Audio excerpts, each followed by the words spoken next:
Morning to everyone. तो आज हम आप लोगों के लिए लेकर आए हैं क्लास 10th का second chapter acids bases and salts का लेक्चर नंबर 16, जिसके अंदर की आप पढ़ेंगे बासिंग सोडा के बारे में। तो जैसा कि पिछले लेक्चर नंबर 15 के अंदर आपने पढ़ा था बेकिंग सोडा के बारे में। ओके, तो बासिंग सोडा जो है वो बेकिंग सोडा से कोरिलेटेड है, मतलब थोड़ा बहुत दोनों के अंदर में रिलेशन है, क्योंकि बेकिंग सोडा से ही, बेकिंग पाउडर से ही बनाया जाता है बासिंग सोडा, इसलिए एक दूसरे के साथ इंटरकनेक्टेड है। तो अगर आपने बेकिंग सोडा का लेक्चर नहीं देखा है तो आप जरूर देखें, वहां से भी आपको काफी कुछ हेल्प मिल जाएगा बासिंग सोडा को समझने में। ओके, और ऐसे तो हम बासिंग सोडा के बारे में बताएंगे ही, जो बिल्कुल ही आपको आसानी से बिल्कुल इजी वे में समझ में आ जाएगा। ओके, तो चलिए हम लोग इसको स्टार्ट करते हैं बिना देर के हुए। तो सबसे पहले देखिए कि बासिंग सोडा का फॉर्मूला क्या होता है। तो बासिंग सोडा का जो फॉर्मूला है वो है Na2CO3 × 10H2O, और इसका जो केमिकल नेम है वो है सोडियम कार्बोनेट × डेकाहाइड्रेट। याद रखिए, Na से हो जाएगा सोडियम, CO3 से कार्बोनेट, आपको मालूम है सोडियम कार्बोनेट, और चूंकि 10 मॉलिक्यूल है, तो जब 1 रहता है तो मोनो, 2 रहता है तो डाई, 3 रहता है तो ट्राई, 4 रहता है तो टेट्रा, डॉट डॉट डॉट ऐसे करते चले जाते हैं, 9 रहता है तो नोना, और 10 मॉलिक्यूल अगर वाटर का हो तो डेका, 10 मॉलिक्यूल हो तो डेका, तो इसलिए हम लोग लगा देते हैं sodium carbonate Deka hydrate. Okay, तो हमने लिख दिया सोडियम कार्बोनेट डेकाहाइड्रेट, ये इसका केमिकल नाम है। ये है क्या, तो आप देखिए, अब घर में जिन आप डेली इसको देख रहे हैं, बशर्ते आपके ध्यान में नहीं है कि हम कहाँ देख रहे हैं। तो याद है, आपकी मम्मी जब कपड़ा धोती हैं, ये दीदी कपड़ा धोती हैं, या जब कभी आप भी कपड़ा धोते हैं तो किस चीज़ से धोते हैं? बासिंग पाउडर से धोते हैं। अब वो बासिंग पाउडर अलग बात है कि आपके यहाँ कोई और ये का आ रहा है कंपनी का, जैसे टाइड है, सर्फ एक्सेल है, निरमा है, घड़ी है, एनीथिंग एल्स कोई भी हो जो आपके अंदर आपके यहाँ आ रहा है, तो वो बासिंग पाउडर क्या है, उसके अंदर क्या है? यही बासिंग सोडा ही तो मिलाया हुआ रहता है सोडियम लॉरियल सल्फेट के साथ। समझ में आ रहा है? तो ये बासिंग पाउडर ही उसके अंदर रहता है, Na2CO3 × 10H2O भी रहता है उसके अंदर में। समझ में आ रहा है? तो आप डेली उसको देख रहे हैं, यस और नो? यस।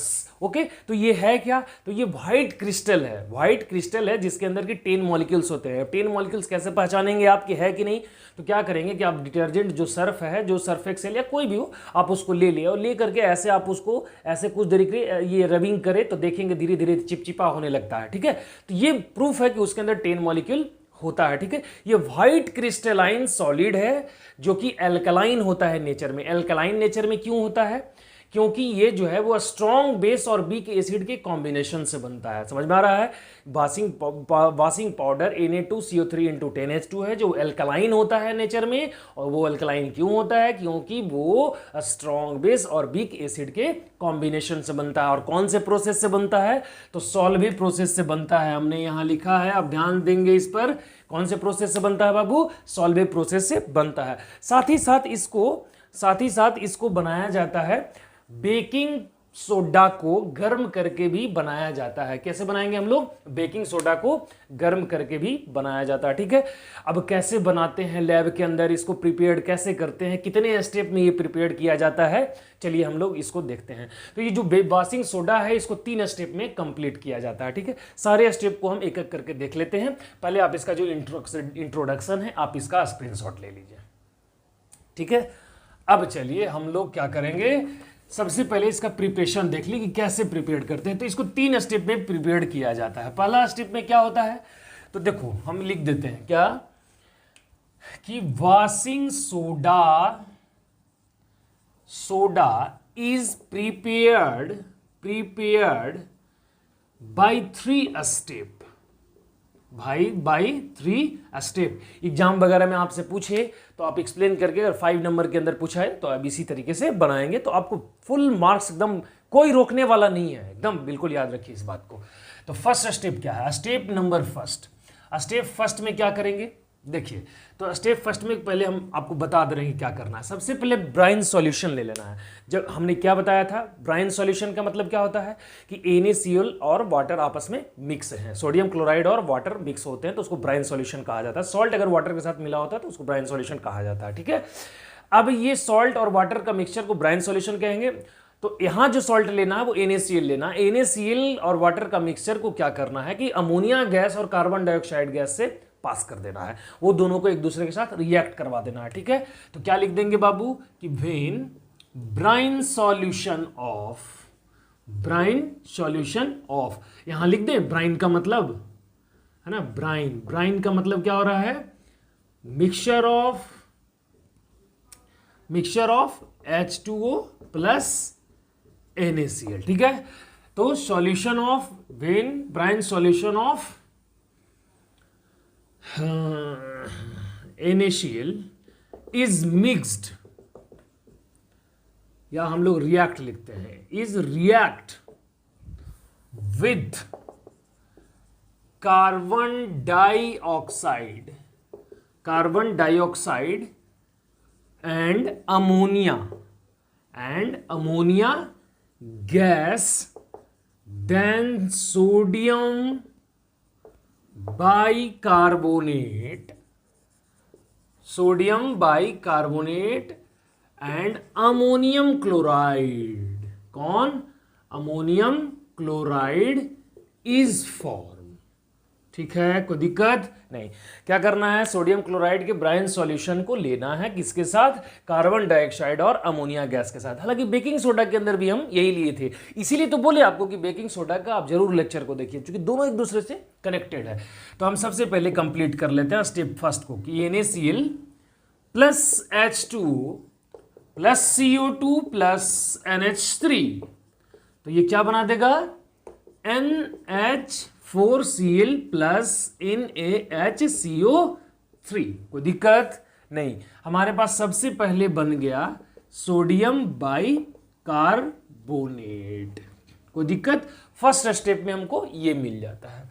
अब हम आते हैं स्टेप नंबर सेकंड में, समझ में आ रहा है, इसमें समझना क्या है, तो काफी सिंपल चीज है कि फर्स्ट स्टेप में हम ये तैयार कर लिए, और सेकंड स्टेप में क्या कर लेंगे, तो यहां हम लोग क्या करेंगे कि 2 मॉलिक्यूल ले लेंगे सोडियम बाइकार्बोनेट का, कितना मॉलिक्यूल, 2 मॉलिक्यूल, और इसको स्ट्रांगली हीट करेंगे, क्या करेंगे, स्ट्रांगली हीट, और इसके अंदर जो भी एक्स्ट्रा मॉलिक्यूल्स मौजूद हैं, कार्बन डाइऑक्साइड और वाटर, वो सबको रिमूव करवा देंगे, ठीक है। तो हम लोग ऐसे लिख देंगे कि वेन सोडियम बाइकार्बोनेट, वेन क्या, sodium bicarbonate is heated strongly, then क्या बन जाएगा, sodium carbonate as well as water and carbon dioxide is form. अब हमारे पास क्या क्या बन जाएगा, तो रिएक्शन को देख लें, क्या करना है, 2NaHCO3 को ले लेना है, 2NaHCO3 को लेना है, और यहां हीट करना है, तो क्या बना देगा, Na2CO3 plus H2O plus CO2, तो हमारे पास एक चीज मिल गया, क्या मिला, सोडियम कार्बोनेट।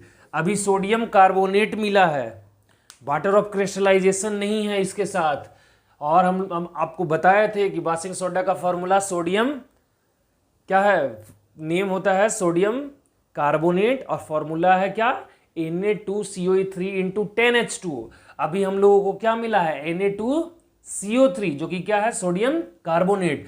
अब स्टेप नंबर 3, इस स्टेप 3 में क्या करेंगे बाबू, तो लिखेंगे कि when 10 water molecule of crystallization, 10 water molecule of crystallization is added, किसके साथ, एडेड विथ सोडियम कार्बोनेट, किसके साथ, सोडियम कार्बोनेट, है ना। तो चलो ऐड कर देते हैं हम लोग, Na2CO3 प्लस 10H2O, तो बन जाएगा क्या, Na2CO3 इंटू 10H2O, जो बन गया हमारे पास बासिंग सोडा। कोई प्रॉब्लम नहीं, कितना इजी वे में बन गया, इसी तरीके से लैब के अंदर प्रिपेयर्ड किया जाता है। स्टेप फर्स्ट में फिर से समझा दें कि ब्राइन सॉल्यूशन ले लेंगे, कार्बन डाइऑक्साइड और अमोनिया गैस से पास कर देंगे।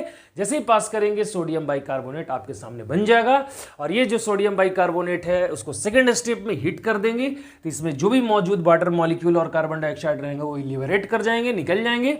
और तीसरे स्टेप के अंदर इसी सोडियम कार्बोनेट को हम लोग 10 मॉलिक्यूल के साथ रिएक्ट करवा देंगे, वहां ऐड कर देंगे, तो हमारे पास बासिंग सोडा जो कि Na2CO3 मिल जाएगा। और फिर इसका हम लोग इस्तेमाल करना शुरू कर देंगे। ये काफ़ी इजी है, बिल्कुल, मतलब ये तो फ्लो में आपको समझ में आ गया होगा। Is that okay? तो आप इसका भी स्क्रीनशॉट ले लेंगे। अब हम लोग इसका नेक्स्ट जो है कंसेप्ट देख लेते हैं, इसका यूज क्या क्या है, कि बासिंग सोडा का हम लोग यूज कहाँ कहाँ करते हैं, कैसे करते हैं। ओके, तो आप इसका स्क्रीनशॉट ले लें। हाँ, इसके बाद हम लोग क्या लिखेंगे, यूजेज ऑफ बासिंग सोडा, है ना, कि बासिंग सोडा का यूज कहाँ किया जाता है। ठीक है, तो साथ में आप भी लिखिए। चलिए लिखेंगे आप ऐसे, uses of washing soda. Okay, देखिए बासिंग सोडा का जो है बहुत सारा यूज है, लेकिन इस सारे यूजेस के अंदर में ये 5 यूज आपके सामने हमने रखा। ओके, फर्स्ट में क्या है कि it is used in gas, shop and paper industries. तो बासिंग सोडा को जो यूज किया जाता है वो पेपर वगैरह पे जो हम लोग लिखते हैं ना, तो उसको मिटाने के लिए, उसको रिमूव करने के लिए, इसको इरीज करने के लिए भी उसका इस्तेमाल किया जाता है। और सॉप बनाने, कुछ ऐसे बासिंग सॉप भी होते हैं, उसको बनाने में भी इस बासिंग सोडा का यूज किया जाता है। ओके, और ग्लास इंडस्ट्रीज में भी यूज करते हैं, उसको ग्लास बनाने के रूप में भी किया जाता है। सेकेंड यूज जो है, it is use for the manufacture of sodium compound.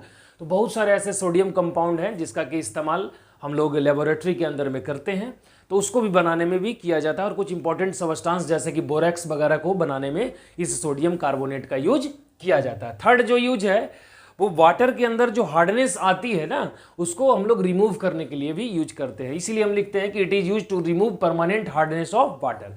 Water के अंदर जो परमानेंट हार्डनेस आ जाती है उसको हम लोग रिमूव करने के लिए भी सोडियम कार्बोनेट का यूज करते हैं। It is used as a cleaning agent in houses and laundries. तो वो तो हमने स्टार्टिंग में लेक्चर में भी आपको कहा था, है ना, और इसका यूज अलग से भी हमने लिखा कि लॉन्ड्रीज वगैरह या फिर घर में जो वॉशिंग मशीन है, या फिर घर में जो अपने से खुद से भी जो आप धो रहे हैं, आपकी मम्मी जो धोती हैं, तो ये लॉन्ड्रीज के अंदर में भी इस बासिंग सोडा का इस्तेमाल किया जाता है। या फिर घर में तो नॉर्मल तरीके से कपड़ा वगैरह साफ करने के लिए भी यूज किया जाता है। और इसका ऐसे भी क्लीनिंग एजेंट के रूप में भी इस्तेमाल करते हैं, जैसे वैसा कोई भी गंदगी, कोई भी गंदा स्थान हो तो केवल और केवल प्योरिस्ट फॉर्म में भी बासिंग सोडा का इस्तेमाल किया जाता है। और ऐसे तो हम लोग वो बासिंग पाउडर के अंदर में मिला करके करते हैं सोडियम लॉरियल सल्फेट के साथ, लेकिन इसका केवल और केवल इसका इस्तेमाल हम लोग ऐसे भी कर सकते हैं बिना किसी ऐसा बाई प्रोडक्ट को बिना इसके अंदर मिलाए हुए भी। ओके, और इसका 5 जो कि बहुत ही इंपॉर्टेंट यूज है क्या, कि लेबोरेटरी के अंदर जो हम लोग है क्वालिटेटिवली और क्वांटिटेटिवली जो मेजरमेंट करते हैं किसी भी सब्सटेंस का, तो उसका एनालिसिस करने के लिए भी हम लोग सोडियम कार्बोनेट का इस्तेमाल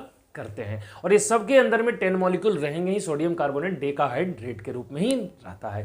तो ये जो है वो काफ़ी इंपॉर्टेंट 5 की संख्या में, जो बिल्कुल बहुत ही इंपॉर्टेंट यूजेस है। आप इसका भी स्क्रीनशॉट ले लेंगे। अगर एग्जाम वगैरह के अंदर पूछा जाए और जिस तरीके से हमने बासिंग सोडा का यूज और डिफिनेशन और ये प्रिपरेशन बताया, अगर वैसा लिखेंगे तो आपको 5 नंबर या जो भी नंबर मार्किंग के लिए तो पहले बात पढ़ना नहीं है कि हम लोग मार्क्स को इतना ऑब्टेन करना है, इतना मार्क ले आना है, ठीक है। तो मार्क्स के लिए तो ये सोचना ही नहीं है, ठीक है ना। मेन तो ये सोचना है कि आपको कंसेप्ट ज़्यादा से ज़्यादा मिले और जो कि आपको मिला भी। अगर इस तरीके से लिखते हैं तो आपको ये थोड़ा ज़्यादा ये अच्छे से मार्क्स देने का ये कर रहता है कि भाई इसको बहुत बढ़िया से बना है, प्रिपेयर किया है, पहले इंट्रोडक्शन दिया है, फिर इसका यूज को भी बताया है। ओके, तो आप जो भी चीज़ें हैं बिल्कुल बारीक ढंग से याद करेंगे, मेमोराइज करेंगे। और जो भी कंसेप्ट था वो बासिंग सोडा के अंदर इतना ही था। जल्दी हम लोग नेक्स्ट लेक्चर के अंदर में मिलेंगे, जो कि रहेगा बहुत ही इंपॉर्टेंट और बहुत ही ज़बरदस्त, जो कि है ब्लीचिंग पाउडर के बारे में। ओके, तो आज के लिए इतना ही, धन्यवाद।